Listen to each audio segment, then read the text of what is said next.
secret. Je veux rester à tes pieds. T'écouter. Dans le lieu secret, je veux rester à tes pieds, communier avec toi, échanger avec toi, écouter ta voix, Yahweh, dans le lieu secret. Je veux m'asseoir à tes pieds, t'entendre me parler. Dans le lieu secret, je voudrais m'habituer à écouter ta voix, écouter ta parole, communiquer avec toi, Yahweh.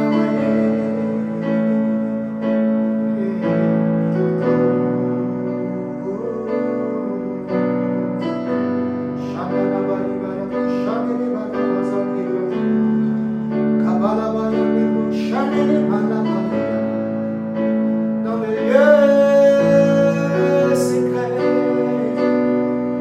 restez là-bas avec toi.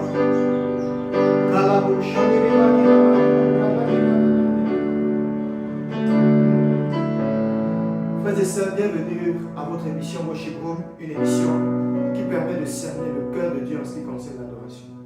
Nous sommes une fois de plus bénis, contents d'être avec vous, de pouvoir être le vase que Dieu utilise pour parler à plusieurs aujourd'hui. Frères et sœurs, bienvenue à une émission particulière. Nous voulons bénir le Seigneur pour ce qu'il fera dans vos vies. Le thème de cette émission particulière, c'est le lieu secret. Le lieu secret. Le lieu secret. Je voudrais qu'avec moi, tu dises, Seigneur, parle-moi du lieu secret. Et fais-moi rester dans le lieu secret. Je veux rester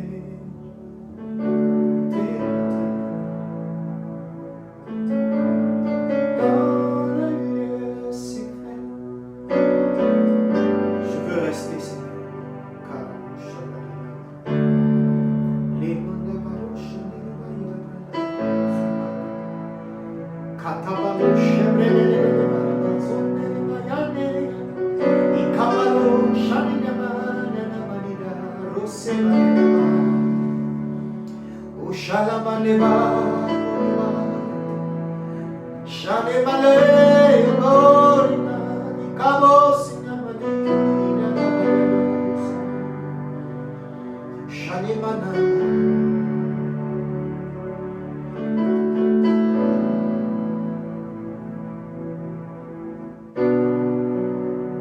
Merci Seigneur.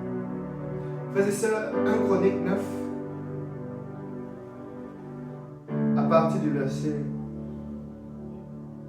24 jusqu'au verset 34, il est écrit ceci. Il y avait des portiers aux 4 vents, à l'Orient, à l'Occident, au Nord et au Midi. Leurs frères qui demeuraient dans leur village devaient de temps à autre venir auprès d'eux pendant 7 jours. Car ces 4 chefs des portiers, ces Lévites, étaient toujours en fonction et ils avaient encore la surveillance des chambres et des trésors de la maison de Dieu. Ils passaient la nuit autour de la maison de Dieu dont ils avaient garde.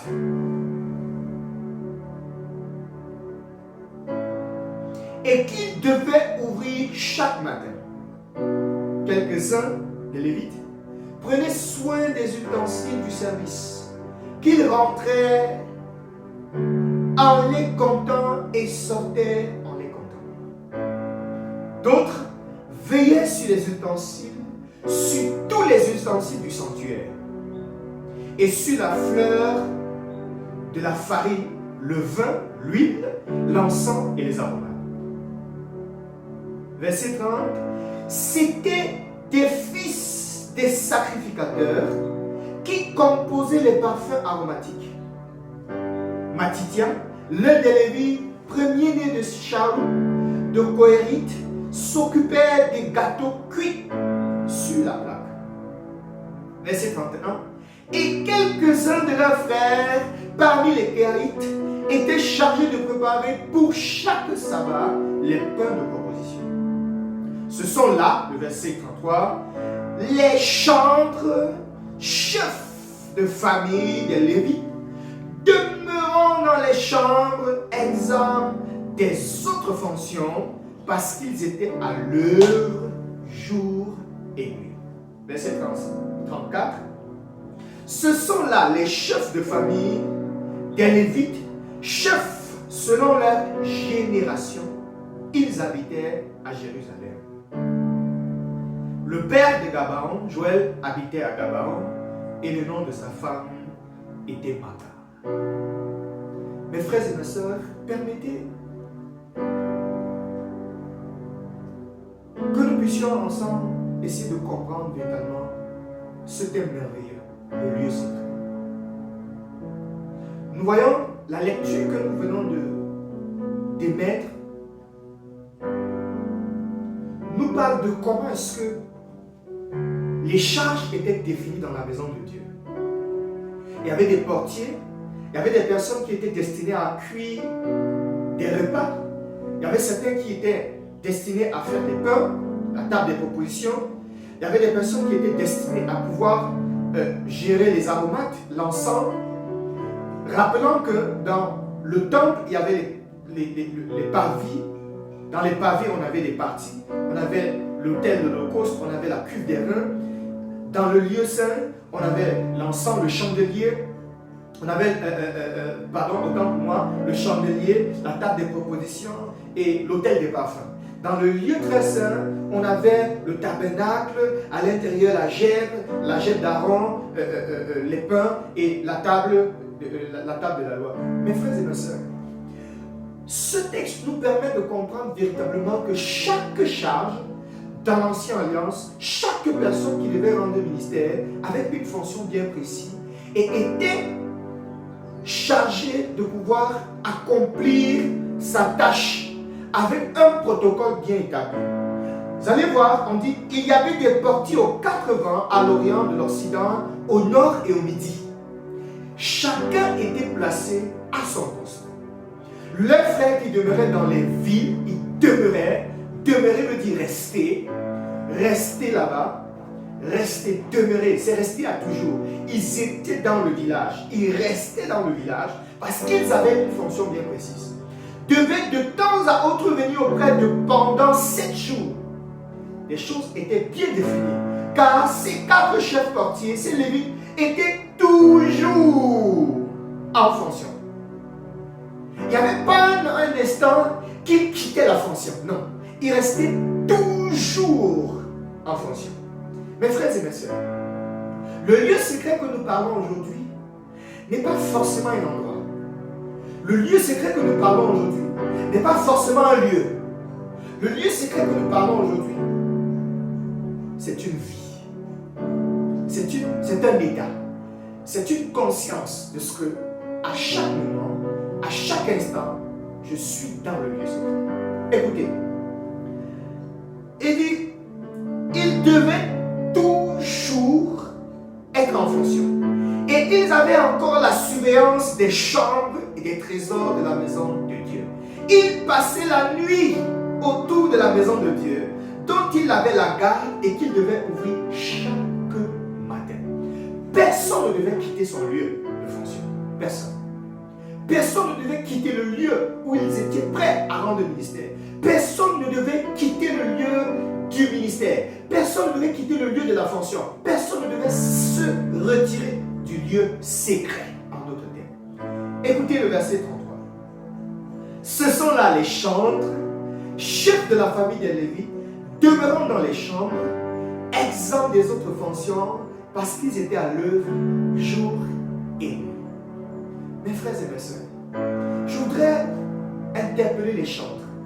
Je voudrais interpeller les adorateurs. Je voudrais interpeller les pasteurs. Je voudrais interpeller les leaders. Je voudrais interpeller les apôtres, les prophètes. Je voudrais interpeller les évangélistes, les pasteurs et bien d'autres personnes.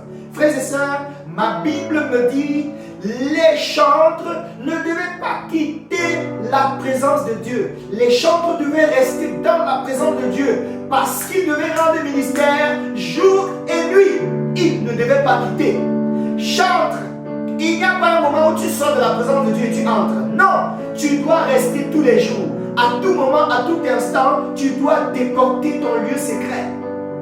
Adorateur du Dieu vivant, il n'y a pas un lieu où tu quittes la présence de Dieu, tu vas rendre le ministère et tu reviens dans la présence de Dieu. Non, il n'y a pas un lieu où il n'y a pas un moment. Dieu n'a pas prévu que nous devons quitter sa présence. Dieu n'a pas prévu que nous quittons le lieu secret. Ici, le lieu secret n'est pas d'abord un endroit. Ici, le lieu secret n'est pas d'abord un endroit. Non, le lieu secret est un état. C'est dans ta tête que tu comprends que je suis dans la présence de Dieu et je ne dois pas faire n'importe quoi. Partout où je passe, c'est Dieu qui est passé.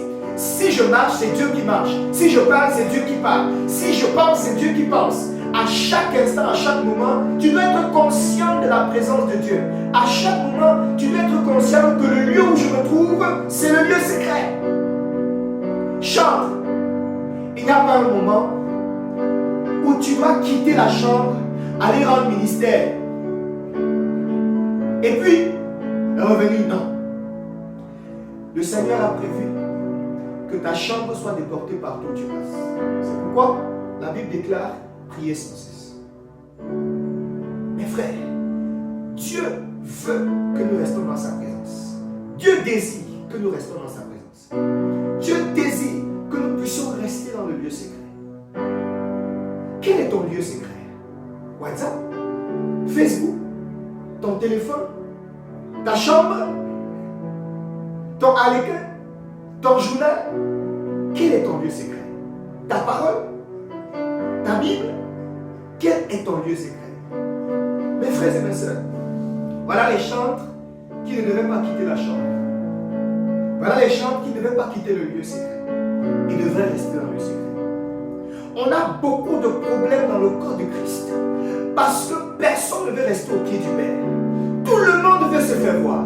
Tout le monde veut dire quelque chose. Écoutez, c'est trop facile aujourd'hui de prendre un texte et de faire ce que je fais. C'est tellement facile. Mais seulement, la transformation vient quand tu es transformé. La transformation vient quand dans la présence de Dieu, tu as reçu la transformation, tu as reçu Dieu. C'est pour ça que la Bible dit, nous qui avons été transformés à l'image, nous qui contemplons le Seigneur, nous sommes transformés à la même image. Tu contemples le Seigneur où? Très peu d'adorateurs et de pasteurs aujourd'hui mangent la parole. Très peu de personnes aujourd'hui mangent la parole. Frères et sœurs, le plus grand challenge de notre vie, n'est pas de réussir à se marier. Le plus grand challenge de notre vie n'est pas de réussir à avoir un grand ministère. Non. Le plus grand challenge de notre vie n'est pas de réussir à guérir un malade. Non. Le plus grand challenge de notre vie n'est pas de réussir à avoir un grand salaire. Mais le plus grand challenge, écoutez, le plus grand challenge, c'est de réussir à avoir un temps avec Dieu. Le plus grand challenge, c'est de réussir de passer du temps avec le Seigneur. Le plus grand challenge, c'est de réussir d'avoir une intimité avec Dieu. C'est ce qui est le problème de plusieurs aujourd'hui. Beaucoup de pasteurs, beaucoup d'enfants de Dieu n'ont plus du temps pour le Seigneur. Et la Bible dit, la foi du plus grand nombre se refroidira. De plus en plus, le peuple de Dieu est en train de se refroidir dans la prière. Frères et sœurs, tu pries combien de temps par jour? Tu passes combien de temps dans les loisirs? Mais comment quelqu'un peut mettre les statuts du matin au soir? Il a l'intimité avec Dieu calme. Comment quelqu'un peut passer 10 heures de temps sur les Facebook, sur les WhatsApp? Écoutez mes frères et mes sœurs, la technologie de ce temps peut être un atout, comme il peut être un élément de perdition pour plusieurs. Mes frères et mes sœurs, arrêtez de rester dans la distraction. Allez dans le lieu secret. Vous ne pouvez pas changer le monde si vous n'avez pas le temps pour Dieu. Vous ne pouvez pas changer le monde si vous ne pouvez pas écouter ce que Dieu veut pour vous. Vous ne pouvez pas changer le monde si vous ne pouvez pas passer du temps dans la présence de Dieu. Lire la parole, manger, boire à son eau. Vous ne pouvez pas. Non. Vous ne pouvez pas. La Bible dit dans Ésaïe 55, cherchez l'Éternel quand il est important. Cherchez l'Éternel quand il est important. challenge de quelqu'un, c'est d'avoir trouvé un mariage. Non, ce n'est pas ton plus grand challenge. Ton plus grand challenge, c'est de réussir à avoir du temps avec Dieu. Écoutez, je ne dirai pas assez. À chaque moment que tu n'es pas dans la présence de Dieu, que tu n'es pas dans le lieu secret, tu finiras par crier, par adorer le veau d'or. Écoutez mes frères et mes sœurs, Moïse était sur la montagne, pendant que Josué était au bas de la montagne, dit Jésus. Dit la parole de Dieu. Ils étaient au bas, Josué au bas, et Moïse est en haut. Et le peuple est avec Aaron dans la vallée. Et qu'est-ce qui se passe? Il se peut que pendant que Moïse est en train de recevoir la présence de Dieu, pendant que Moïse est en train de contacter Dieu, pendant que Moïse est en train de recevoir Dieu, pendant que Moïse est impacté par la présence de Dieu, pendant que Moïse est en train de recevoir la gloire de Dieu, pendant que Moïse est en train de contempler Dieu, le peuple en bas est en train de fabriquer le veau d'or. Si ce peuple était dans la présence de Dieu, il ne fabriquerait pas le veau d'or. Écoutez mes frères et mes sœurs, pourquoi Josué n'a pas fabriqué le veau d'or? Pourquoi Josué n'était pas dans ça? Il se peut que Josué était dans la présence de Dieu, bien qu'il était au bas de la montagne. Mes frères et mes sœurs, lorsque vous n'êtes pas dans la présence de Dieu, vous finirez par fabriquer le veau d'or. Écoutez, Romains 1, le verset 27, verset dit ceci, autant pour moi. Permettez que nous le lisons. Dans le lieu secret, je veux rester là.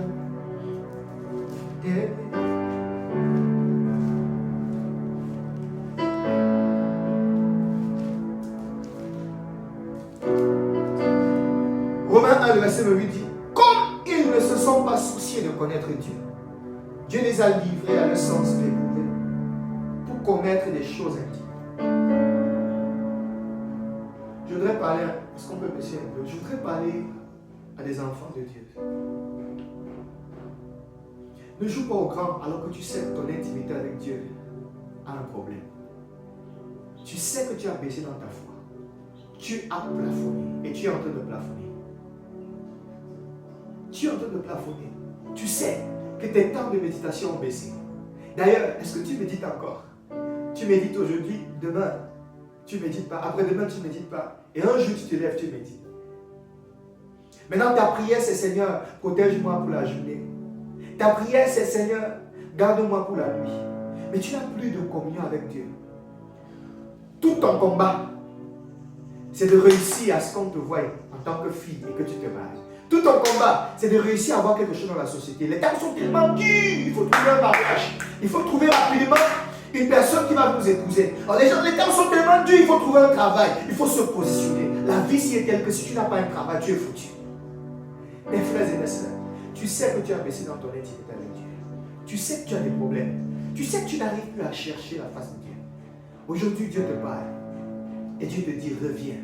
Reviens à ton premier amour. Reviens à Christ. Reviens à Christ. Laisse ton orgueil. Laisse, quand tu arrives dans les programmes, tu estimes que non, les gens ne sont pas spirituels. Mais c'est pourtant toi qui as un problème dans ton intimité. Et quand on adore, tu dis non, le gars ce n'est pas spirituel. C'est toi qui n'es pas spirituel. C'est pas l'autre. C'est toi qui n'es pas spirituel. Tu n'as plus la sensibilité à l'Esprit de Dieu. Tu sais que ce que je dis est vrai. Reviens à Jésus. Écoute, la qualité de ton adoration ne dépend pas de la quantité des programmes que tu as fait. La qualité de ton intimité avec Dieu ne dépend pas de la quantité des programmes que tu as fait. Non. La qualité de ton intimité avec Dieu dépend de l'obéissance et du temps que tu passes pour Dieu dans la crainte de son nom, vivant dans la consécration et la sanctification. Frères et sœurs, lorsque vous n'êtes pas dans la présence de Dieu, vos pensées seront corrompues et vous finirez par pécher. Lorsque vous n'êtes pas dans la pensée de Dieu, dans la présence de Dieu, vous finirez par être comme ces gens qui ne se soucient pas de Dieu, qui ne se soucient pas de chercher le Seigneur. Et ils vivent des choses compliquées. Je voudrais m'arrêter ici pour qu'ensemble nous prions. Je voudrais prier pour des personnes qui passent par des moments difficiles et qui n'arrivent plus à retrouver leur intimité avec le Seigneur. Mes frères et mes sœurs, je voudrais simplement que que partout où vous vous trouvez, mettez votre main sur votre cœur. I wish to have an encounter with you. Oh Lord, oh Lord, oh Lord. I wish to have an encounter with you. Oh Lord, oh Lord, oh Lord. Mets juste ta main sur ton cœur. Il y a quelque chose qui va se passer. Mets juste ta main sur ton cœur. Et laisse ton cœur ouvert. Laisse que ton esprit soit ouvert. Certains qui ont perdu la présence de Dieu, la présence de Dieu reviendra à eux. Le Seigneur te pardonne. Le Seigneur te sanctifie. Il te pardonne. Et il te dit, laisse-moi faire avec toi. Il te dit, laisse-moi faire avec toi. Laisse-moi faire avec toi. J'ai besoin de toi. Je veux faire avec toi. Je veux changer ton intimité. Je veux être plus profond avec toi. Laisse simplement. Ne priez pas. Laissez Dieu, il fera. Il n'a pas besoin de toi pour le faire. Laisse simplement ta main sur ton cœur. Oh non. Oh. Merci parce que ça se passe. Merci parce que tu le fais, Seigneur.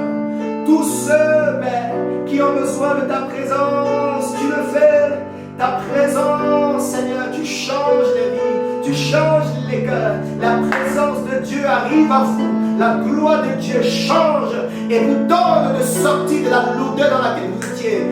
Oh, la puissance de Dieu arrive pour changer vos lourdeurs, pour changer vos lourdeurs. L'atmosphère de lourdeur est détruite. L'atmosphère de lourdeur est détruite. La vie de prière que tu as perdue, le Seigneur te redonne cela au nom de Jésus.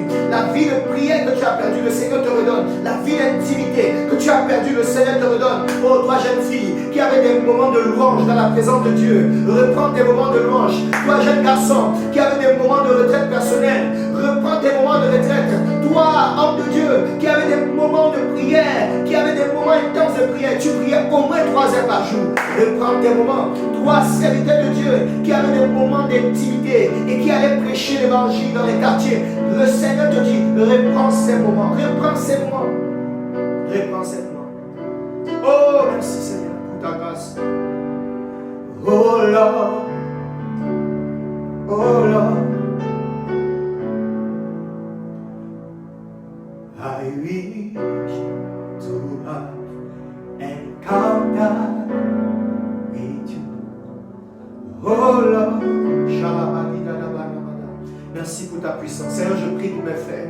Oh, qui ont perdu, Seigneur, l'intimité. Père, que la grâce de Dieu arrive à eux. Que la grâce de Dieu arrive à eux. Que la grâce de Dieu arrive à vous. Vous êtes bénis.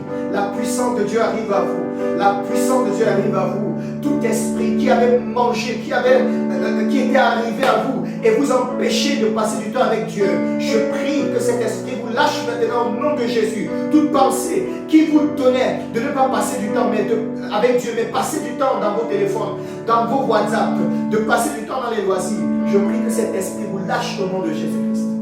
Je prie que la gloire de Dieu arrive à vous. Frères et sœurs, le lieu secret. Restez dans le lieu secret. Restez dans le lieu secret. Restez dans le lieu secret. Ne quittez pas le lieu de votre fonction. Si Dieu t'a dit que tu es un chantre, loue Dieu. Cherche sa face. Si Dieu t'a dit que tu es un évangéliste, évangéliste. Si Dieu t'a dit que tu es un apôtre, va manifester le règne de Dieu. Si Dieu a dit que tu es un prophète, oh, ne change pas. Ne dis pas ce que Dieu n'a pas dit. Dis ce que Dieu a dit. Dis la parole de Dieu. Proclame la parole de Dieu. Prophète, proclame la parole de Dieu. Évangéliste, gagne les âmes. Docteur, enseigne la doctrine, la parole véritable. Dieu t'a donné un message. Donne-le. C'est ton domaine. Ne quitte pas ton domaine de fonction. Reste dans le lieu secret. Reste dans le lieu secret. Ne quitte pas le lieu secret. Ne quitte pas le lieu secret. Oui, pour certains, vous avez un endroit où chercher Dieu. Allez-y. Pour d'autres, déportez votre intimité partout où vous êtes. Laissez que le lieu secret reste. Frères et sœurs, nous voulons vous laisser dans la présence de Dieu. Recevez la bénédiction du Seigneur. Attachez-vous à Dieu. Et n'oubliez pas, lorsque vous n'êtes pas dans la présence de Dieu, vous finirez pas adorer le